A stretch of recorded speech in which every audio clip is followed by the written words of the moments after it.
Well, let's kick it off. I appreciate everyone coming. We're going to be talking about inflation here today. You can obviously see from the charts what we are talking about. Let's start out with the consumer price inflation. Americans are all painfully aware that we now have a 7.5% inflation rate. That's year over year from January a year ago to January this year, which is the highest rate since 1982. The highest rate of inflation in 40 years. Same thing happening in all other indices about inflation. This one just shows the producer price inflation. That's 9.7%. And you can see the skyrocketing that has taken off. It's very clearly a result of the incredible excessive overspending that is heating up the economy. Now, there are other issues. We've just gone through a pandemic. But we recovered from the pandemic. The economy is open. We do have some supply chain issues, but to think that supply chain issues in certain supply markets are causing this kind of a response is simply inaccurate. Let's put the other chart up. In just 1 year under this administration, the inflation has risen this way. Inflation continues to accelerate, and Americans face prices across the board. You can just see a sample of them here. Since the economic policies that we've seen in the last year and a half, really, it has cost families nearly 7% more to put food on the table. Energy costs have risen by 27%. The price of gas has exploded by over 40%. The bill for fuel oil to heat the family home ballooned by over 46%. Gas service to keep stoves running in your home increased by almost 24%. If you're in the market for a new car costs 12% more. A used car costs 41% more. And the list goes on. Moody's Analytics estimates that the average U.S. household is spending an additional $270 a month because of inflation.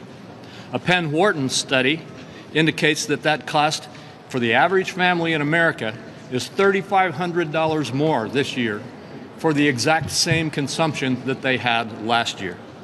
Small businesses cite inflation as the biggest challenge they face. Workers have lost purchasing power as they watch their wages erode and be eaten up.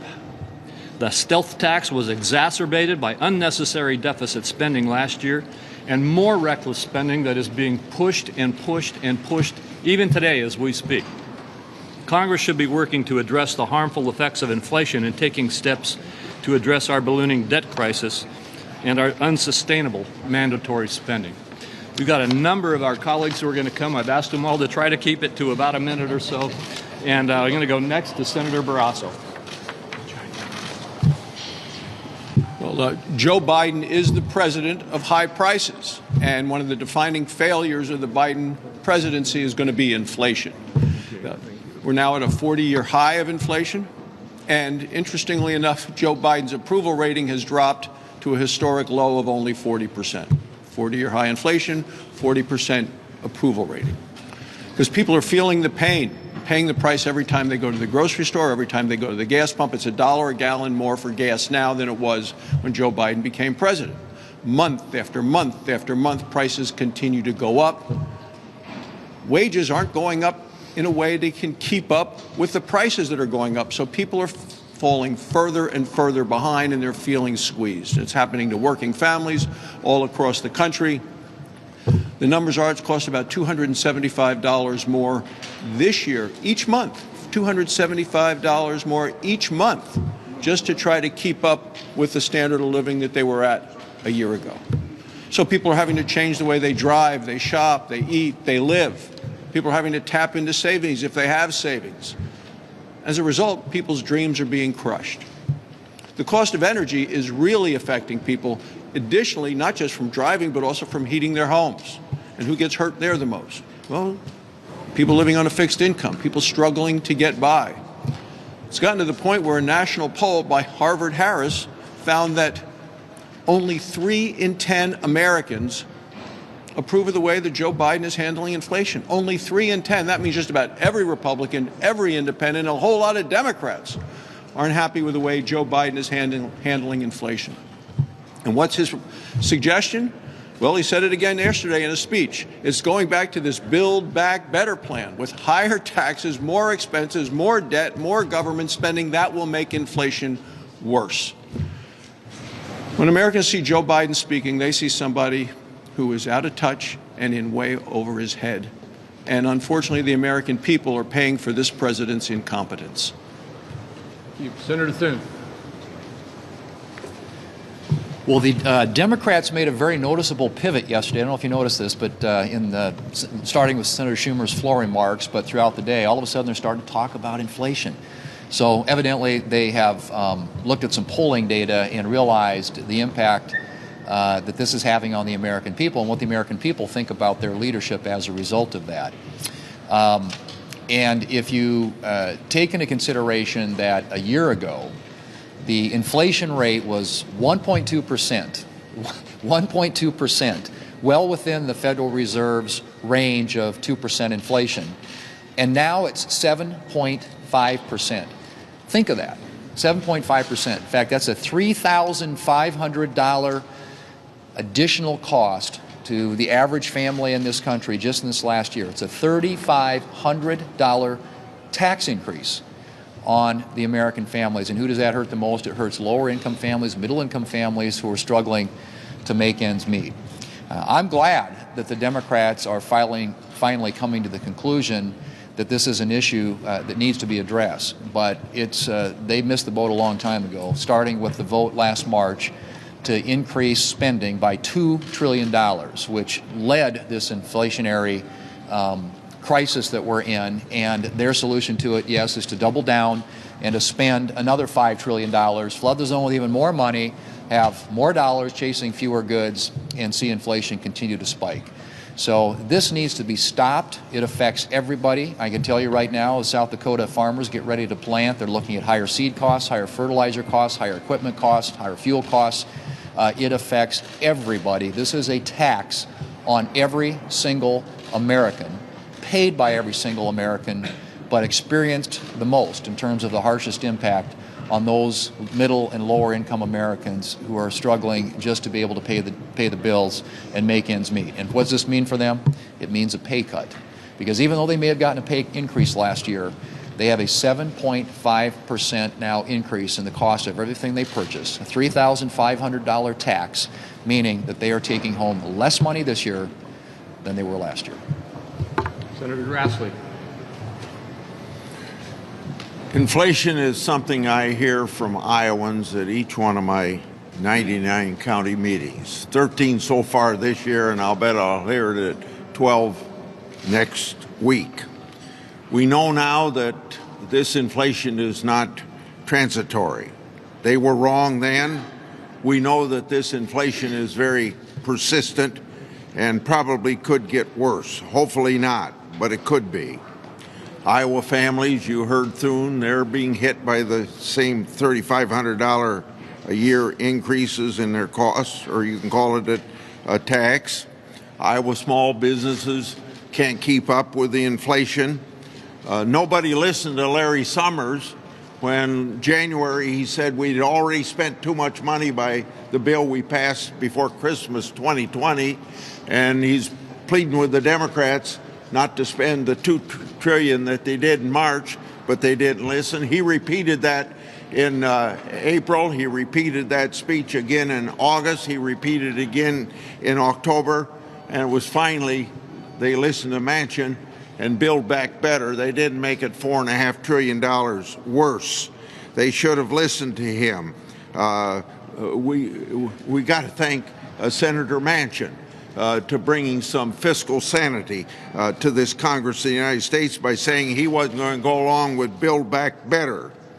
So the Fed has started to pull back about 6 months late, but they're doing it. So maybe they're doing what they can do to get it under control, even though it's late.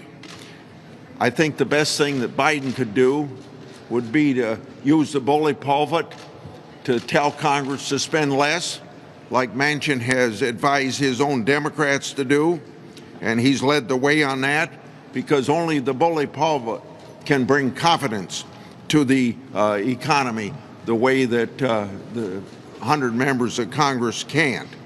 Another thing he could do is undo all of the things he did to drive up gas prices.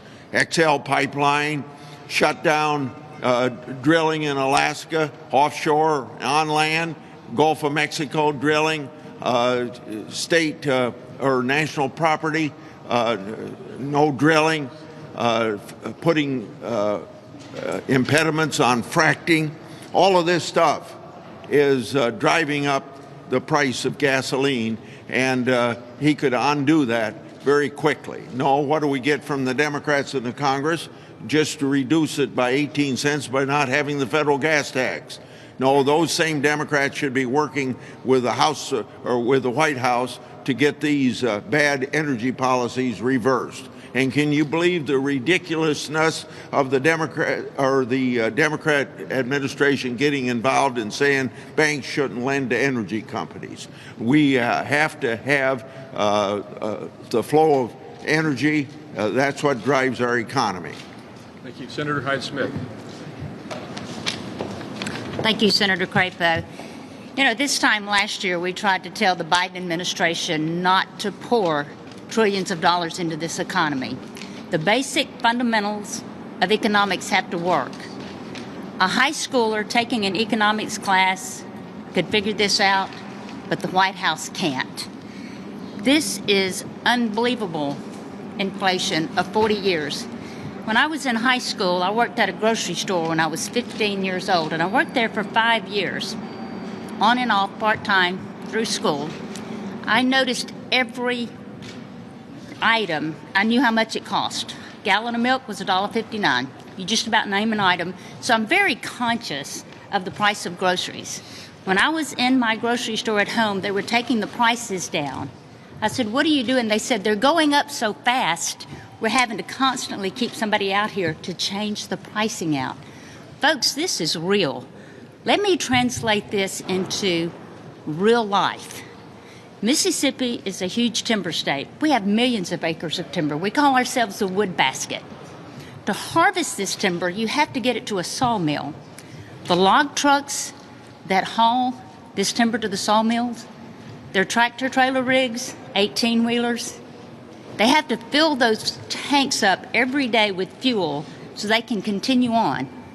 These tanks hold about 120 to 150 gallons of fuel in the tank. And by the way, they only get like 6 to 7 miles per gallon when they're loaded.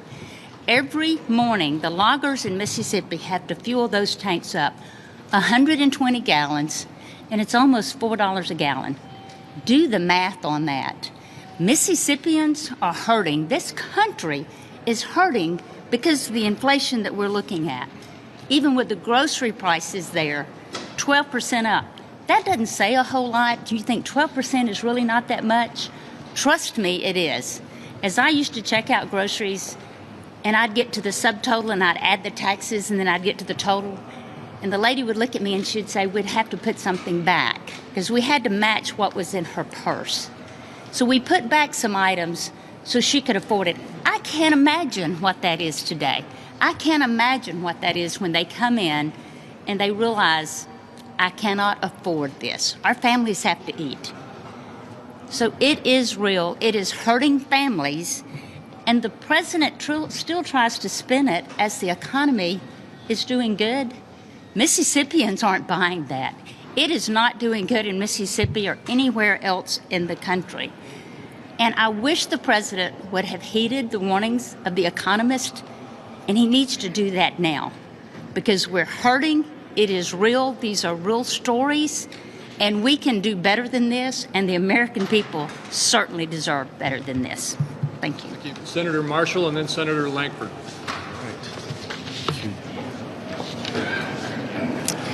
The Biden tax created by Biden policies is costing hardworking American families not 100, not 200, but $275 every month. Biden policies are creating high prices and driving up the cost of living. Let me just bring this home for just a second. I have 4 children and 3 grandsons and 1 on the way here in the next month. Over the past couple weeks, son number 1 called me and said, Dad, my utility bill has doubled this month. Son number 2 said, Dad, I just filled up my car and gas is almost $4 a gallon. Son number 3 said, Dad, I'm out looking for an apartment right now, but I can't even find one, and I can't afford it if I find it. And we all know that's code for Dad, send us some money if you can.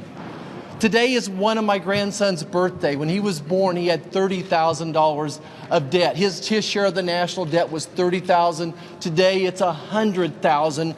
And we have a president whose policies want to borrow more money, which drives up inflation. I want to turn to senior citizens just for a second.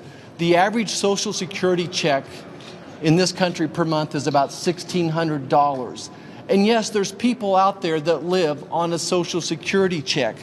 What is the impact of burning $275 more every month before you start buying groceries and gasoline for that widowed woman who's on a $1,600 Social Security check? This is a tax from Joe Biden. I want you everyone to stop just for a second and think what inflation is going to do to our SNAP programs, to our school lunches, to our USAID programs. Think about what inflation is doing to our Medicare budget right now. The biggest cost of health care is labor. And thanks to Joe Biden's policies and his mandates, he's driving up the cost of labor and creating artificial shortages as well. And that's why this week we're submitting a resolution to stop the declaration of emergency for COVID. It's time for Congress to end this. This declaration of emergency gives President Biden and Dr. Fauci too much power and control of our daily lives, and it feeds and fuels the inflation problem. Thank you so much.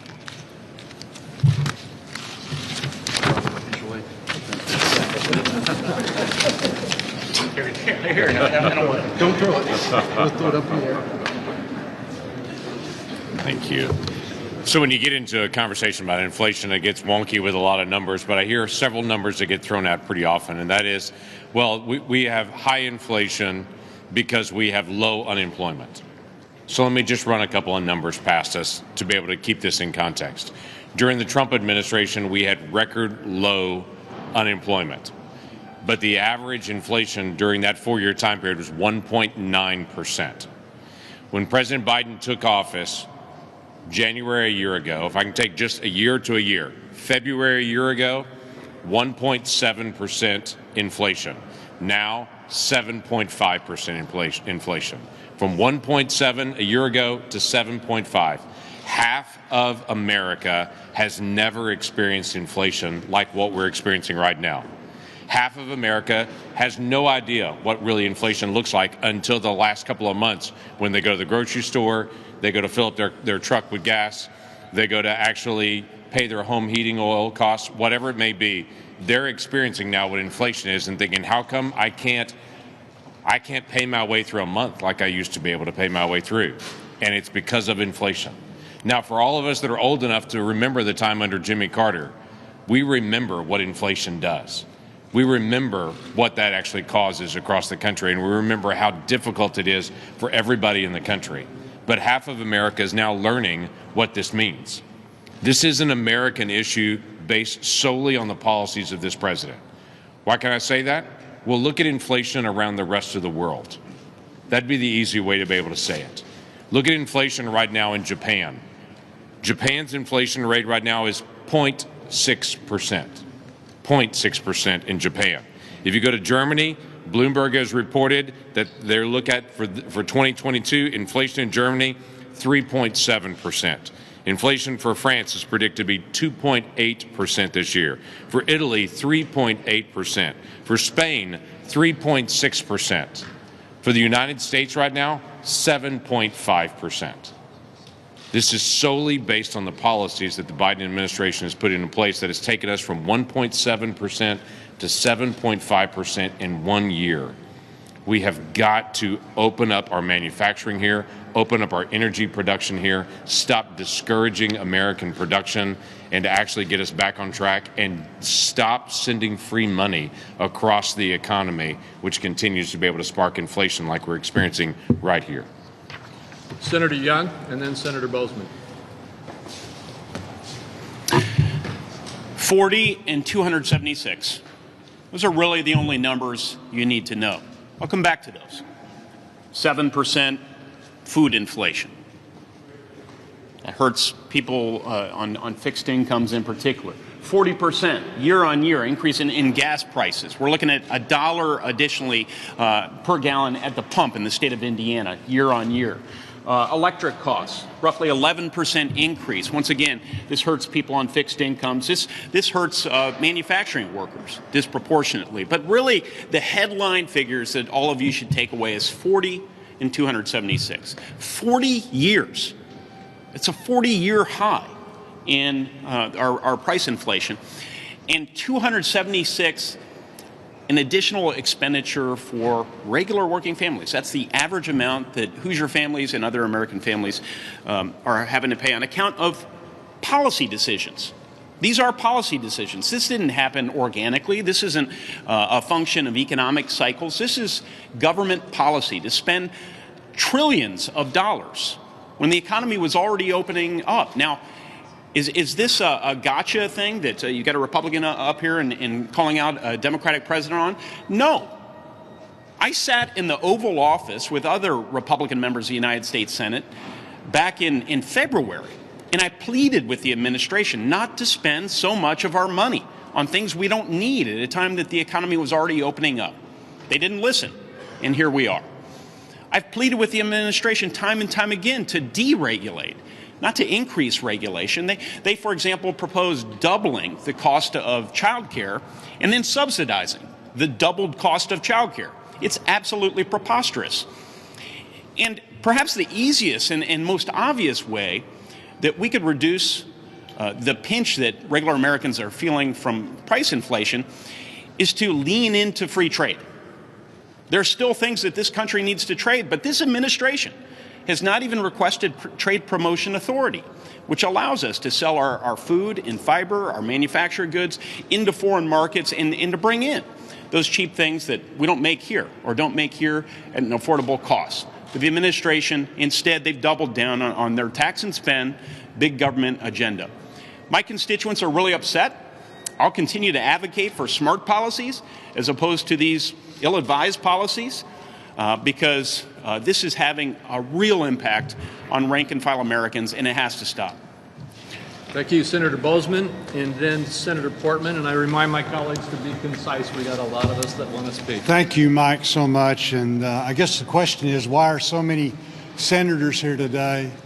And it's because people are seeing their bills pile up. Everybody in this room can relate to that. It's the number one issue that I hear about as I travel Arkansas and travel throughout the country.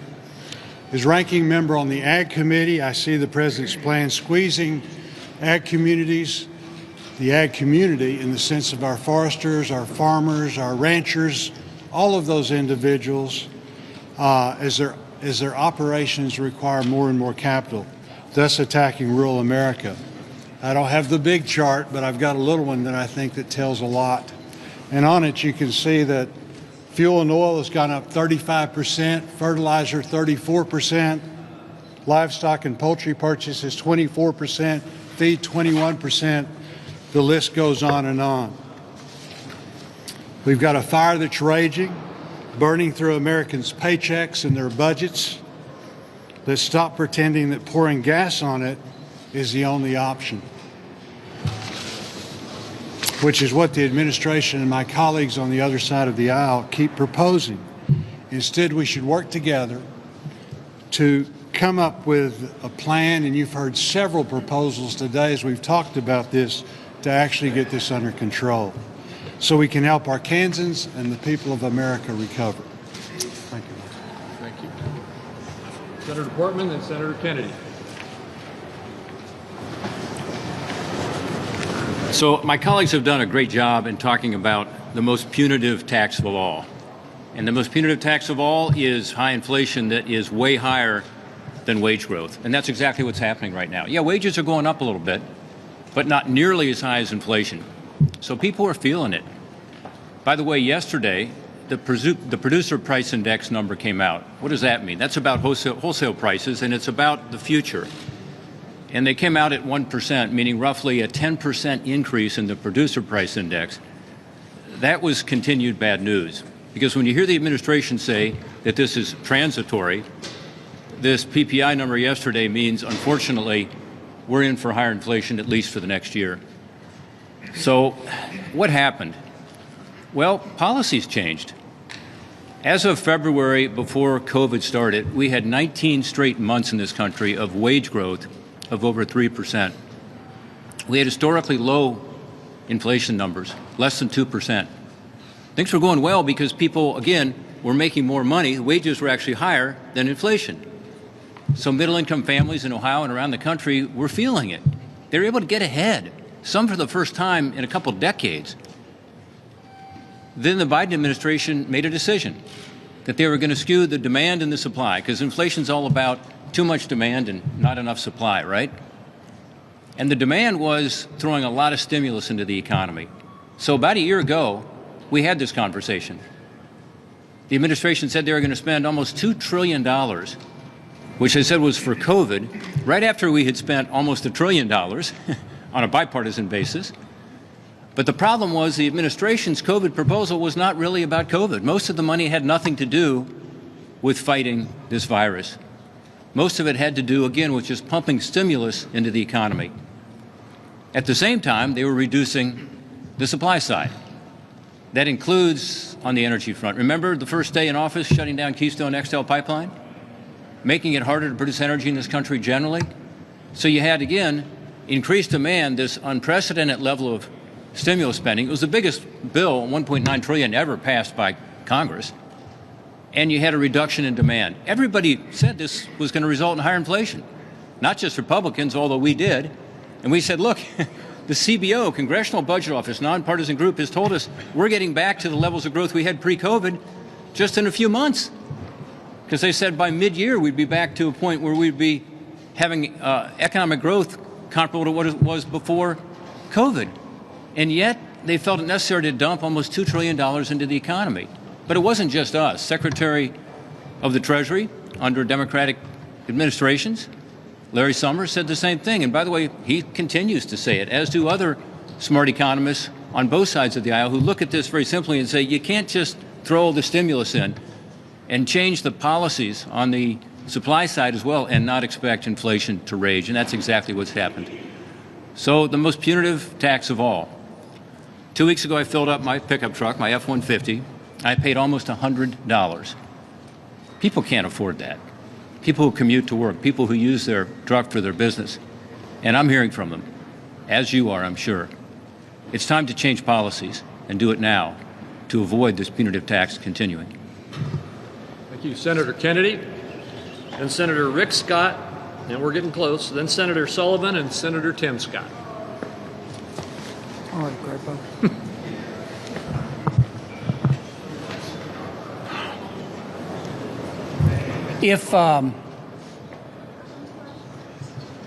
If many Americans won the lottery tomorrow, the first thing they would do is fill up their gas tank. I'm not sure that President Biden understands that. The Biden administration claims that they are for the little gal or the little guy, but they sure don't seem to like them very much. I can't imagine a more pernicious tax than inflation. This inflation, which has characteristics of both demand pull and cost push inflation, is a direct result of President Biden's economic policies. President Biden, of course, denies that. President Biden has blamed inflation on COVID. President Biden has blamed inflation on low unemployment. President Biden has blamed inflation on greedy businesswomen and greedy businessmen. As one commentator put it, I expect President Biden next to say that inflation originated in a bat. But it didn't. It began with the economic policies of the president. What can we as members of Congress do about it? Well, we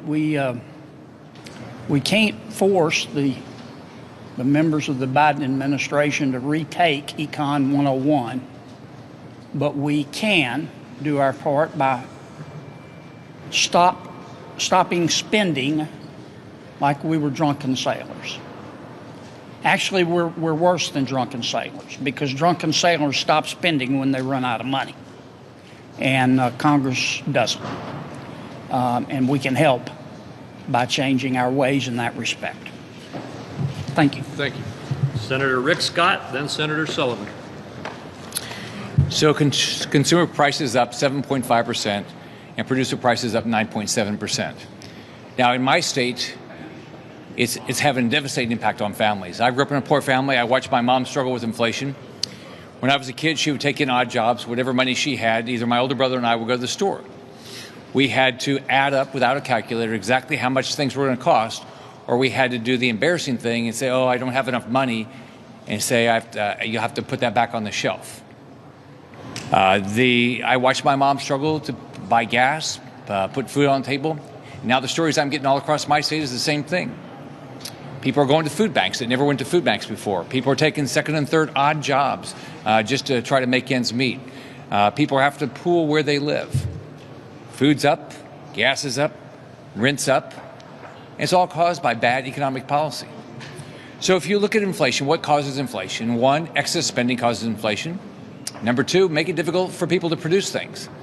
When you increase the permitting time, make it difficult to get a permit, say you can't drill for oil, things like that, prices go up.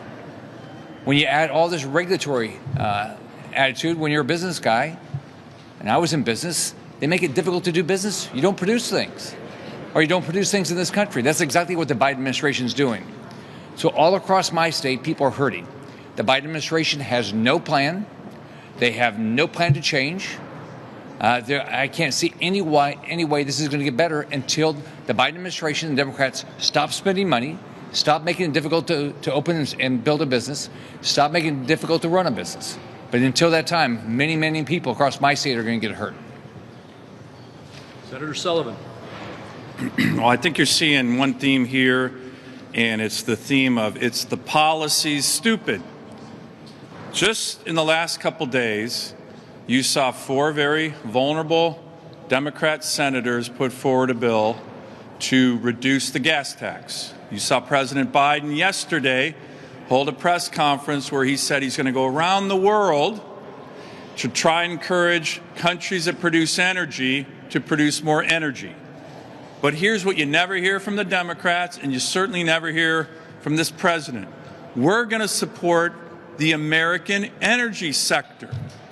That is a policy that you've heard from every senator here almost today that would work. And instead, the policies inside of a year that we have seen with this administration are now becoming legendary on how anti-American energy they are. They're stopping the production and making it harder to produce American energy while at the same time begging OPEC to produce more. We're importing twice as much oil from Russia today than we were at the end of the Trump administration. They are stopping and killing energy infrastructure like Keystone XL. They are going to financial institutions in America, encouraging them not to invest in American energy. And they're putting forward executive branch and other officials like the new Fed nominee, Ms. Raskin, who I'm going to meet with right after this press conference, who have said that the Fed's job should be to choke off capital to the American energy sector. These are the policies and the predictable result. Higher energy prices on working families, pink slips for American energy workers, I'm seeing that in Alaska, and empowering our adversaries like Putin. This is national security suicide in terms of American energy policies. Winston Churchill once said, "To build may have to be the slow and laborious task of years. To destroy can be the thoughtless act of a single day. This administration inherited a long-term bipartisan goal that we have been seeking as Americans for decades, American energy independence. And what they've done in a single day, is they've sought to destroy that. It makes no sense for American people, for inflation, for national security, and they really need to get their boot off the neck of American energy producers. That will help dramatically solve these inflation problems. Clean up. Thank you, Senator. Let me just say what Senator Portman was too kind to say about the impact on inflation around our country, and specifically in places like Ohio and South Carolina and so many other states around the country. In 1982, the inflation rate this month was 7.5%. If you want to know who's going to win the Super Bowl, all you got to do is to look back at 1982 and realize that in 2022, 40 years later, the inflation rate is 7.5%. The last time the Bengals lost a Super Bowl, inflation was 7.5%. Some thought it was because of the Rams receiver, Mr. Cup. Others thought it was because of the defensive player, Mr. Donald. The truth of the matter is that the impact of inflation even cost the Bengals the Super Bowl. You agree? I totally agree. I thought you would, sir. I thought you would. Joe Burrow sounds good. Yes, exactly. To a more serious point, I was talking to Mom, Michelle, over the weekend. Her gas prices are up in South Carolina nearly 50% over the last 12 months. Her pay is up 4%, 10 times more expensive for gas for a mom with 2 kids. I spoke with Brian, a newlywed, looking forward to the promise of the American dream, trying to find the down payment for a home. But the pay that he is seeing is going down based on the spending power of his dollars going down precipitously. We can talk about the transitory nature of inflation. We could talk about the growth or the lack thereof of our GDP.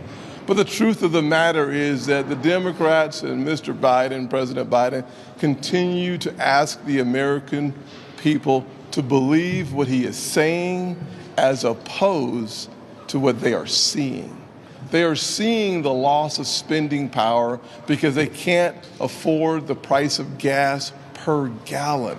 They are seeing the challenges of experiencing and achieving the American dream because they simply can't afford a down payment on a house. We can do better for the American people. This is not about Republicans, not even about Democrats. It's about our neighbors, the American people. Mr. President, we ask you to do a better job. Thank you. We have time for a couple of questions. In the background, and it's rising, obviously, and people are seeing gas prices rise. Now we're seeing a looming threat of Russian cyber attacks on critical infrastructure, the water, the grid, electricity. I'm told it could look like a colonial pipeline ransomware attack last year. We saw what happened with that. Do any of you believe the president when he came out yesterday and said, we are prepared? Do you believe we're prepared? When you said we are prepared, what are you referring to? For a cyber attack. For a cyber attack. Critical infrastructure. I know I'm not one of those who sits on the committee. Rob, can you answer that question? Well, I don't know that I can answer whether we are. Yeah, prepared. I mean, we are better prepared than we have been in the past, but we're not well prepared. And you may know there's legislation currently pending on the floor of the Senate. It combines 3 different bills to harden our ability to respond to cyber attacks in critical infrastructure, governmental side, as well as in the private sector side. And it would help with regard to a colonial pipeline type situation. So we need to do more. We have legislation to do that. It's bipartisan. It's come through the Homeland Security Committee. And my hope is we can enact that in the next couple of weeks, particularly with this looming threat. The possibility that Russia could make a huge mistake and actually invade Ukraine again, and that sanctions would then be put in place, which I strongly support, and those sanctions need to be devastating, and then cyber attacks could even be increased. I will say, though, that it's already happening. We know that Russian-backed groups were responsible for Colonial Pipeline, as an example. We know that Russian-backed groups are today attacking Ukraine consistently, and there were attacks yesterday on governmental websites, as an example. So it's already happening, the so-called hybrid war. I'll just, from my perspective, be a little more direct on that. I don't think we're ready. I don't think we're ready. And we need to be ready. And then the other issue that Putin uses as a weapon, which we're all very familiar with, is energy. And that's, again, why this challenge that we have before us with regard to an aggressive authoritarian who uses energy as a weapon, and we're unilaterally disarming in the energy realm. Again, it makes no sense whatsoever. One of the best ways we can thwart Putin's use of energy as a weapon against our NATO allies is actually produce more energy that we can supply to them. Everybody agrees with that, except for a few far-left individuals in the White House who somehow came in and won the debate about let's unilaterally disarm on American energy. Last week, I raised this issue with the Secretary of Defense, the Secretary of State, the Deputy Secretary of Defense, the National Security Advisor. What are you guys doing? What are you doing? Why would we unilaterally disarm the production of American energy? It doesn't help the environment. It only empowers our adversaries. They don't have a good question. I would love it if you guys could ask them that more, because it makes no sense. Senator Crapo. Yeah. Do you have any concern that the holdup of Federal Reserve nominees could affect the way the Fed tackles inflation? No, I've heard that argument put out. The fact is the Fed is fully operational right now. The fact, they've already shown that they have the capacity to deal with these issues. And we have really serious issues with some of the nominees that have been put forward that need to be vetted.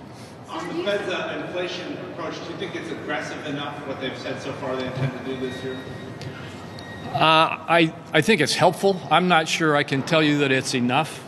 But it's unfortunate that we are in a position that we have to rely on the Fed and the utilization of interest rates, frankly, to deal with this crisis. The better way to deal with the crisis, in addition to the Fed's help in terms of an emergency response, is for us to deal with some of these supply and demand issues that we've talked about here as well. So that really the message needs to be, yes, the Fed's operational, and yes, we need the Fed's help right now. But that is not the panacea to the solution to this issue. The solution to this issue is to deal with the unbelievable demand pressures that this administration is putting on in terms of the reckless spending that they are engaging in, and to deal with the damage to our supply chains and to our supply side of our economy, and help us get back into the game. Mike, I'm going to make one comment on that. I think it will actually be unhelpful if somehow in the next few months or weeks that the Federal Reserve has governors who are confirmed, and there's a big debate, there's a number of them up right now, governors who are confirmed who have said that they believe the Fed's mandate extends beyond the statutory mandate given to them by Congress, which is focus on price stability and employment. The Fed's mandate from the United States Congress has nothing to do with choking energy investment to energy companies, production of energy, climate change. Has nothing to do with that. And it gets a lot more dangerous for the independence of the Fed. But for inflation, if Fed governors are going to come on the board of the Fed thinking they have that mandate to further negatively impact energy markets, that will not help inflation at all. Before you go, we're going to go here, but let me just say one more thing. You've prompted a thought. Does everybody in here remember Operation Choke Point? A few years back under the Obama administration, when their goal was to utilize our our financial sector regulators to choke off so-called unacceptable industries from access to financing. That's what we're talking about right now. The battle over the Fed nominees right now is a battle over whether we want to introduce choke point politics into the Federal Reserve. And I'll say again, the Federal Reserve can operate, it is operating, and there is no threat from that. The threat comes from the changes to the Federal Reserve that the President is proposing with his new nominees. Thanks, sir. Yes. I wanted to ask you, do you guys see potentially pausing the gas tax as a way to help with some of this inflation, to ease some of it? Well, I'd say that each member of the Republican caucus probably could respond to that on their own. I don't know that there's a unanimous feeling, but my response is that trying to eliminate the gas tax is basically a gimmick. The price of gas is $1 higher. If you eliminated the gas tax, you would reduce 18 cents of that dollar. So there would be a step there. But what you would create is a greater amount of debt in the United States and a greater inability for us to finance our infrastructure. And financing our infrastructure is critical. Infrastructure spending is counter-inflationary. It is supply-side spending. And so they're going at the ability to finance the very kind of supply-side spending that could be helpful. So I personally think it's a bad idea, but I also think, frankly, it's just a gimmick. Can I add to that? It's just, look at the context in which that bill has come up. Look at who introduced it. 4 very vulnerable U.S. senators who are all up for election right now. Why are they doing that? Because they're going home, like all of us, and they're hearing about the high costs of energy. They're hearing that. We're all hearing that. The way to deal with it is to support American energy production. They don't want to do that. The far left doesn't like that. This White House doesn't like that. So here's what they do. They show the bill they introduced and said, here's my plan. I'm really serious about this. It's a gimmick. It's political window dressing. That's all it is. And the notion that somehow that's going to fix it, fixing the energy costs, as many said here, these are self-inflicted wounds. We know it. We've seen it. And that is just political window dressing from some vulnerable U.S. senators who want to have something to cling to. But what they should cling to is convincing the White House to support American energy production. That's what they need to do. Agreed. We have time for just one more question. We've got votes underway right now, so. I was just wondering, do you think that the CHIPS Act will be able to address inflation? The White House has been saying that this will address inflation, especially with cars and other products. I definitely believe the CHIPS Act is needed. We need to get much more aggressively back in the game in our semiconductor production in the United States. And I do believe it would be a helpful step in terms of dealing with the issues we've raised today. It's not, again, the only step, but it's in that sector of our economy, which is critical. There are semiconductors in everything, almost everything that Americans use. We need to be back in the game, and we need to be aggressively pushing for that. So yes, I think it's a good step. It's also one where we do have bipartisan support, and so I hope that we'll be able to get that enacted into law soon. Really quickly, the Biden HHS has asked for $30 billion more for COVID relief. Do you think that's reasonable at this point? I certainly don't, for a couple of reasons. The Biden administration continued, even though Build Back Better did not get the sufficient votes to move on the floor, the reports that I'm reading from all of you say that they're just trying to break it down into pieces now so that they can figure out how to just drill down harder and harder on the spending. And I believe that we have put so much money into this that the effort to continue drilling down on increased spending is not the appropriate response. And I want to conclude by reading the exact words of Larry Summers, which have been referenced by a number of my colleagues here today. This is what he said when we were debating the passage of ARPA, the $1.9 trillion COVID spending bill, so-called COVID spending bill, that was put forward. And these are his words. It is the least responsible macroeconomic policy we have had in the last 40 years. He followed that up in February of 2021 in a Washington Post op-ed. And again, quoting him, there is a chance that macroeconomic stimulus on a scale closer to World War II than normal recession levels will set off inflationary pressures of a kind we have not seen in a generation. Now, how prescient was that? That's what we're talking about. And your question related to an effort to peel a piece of that off and start going at it again because they couldn't get the entire reckless spending bill in the last effort. Thank you all very much.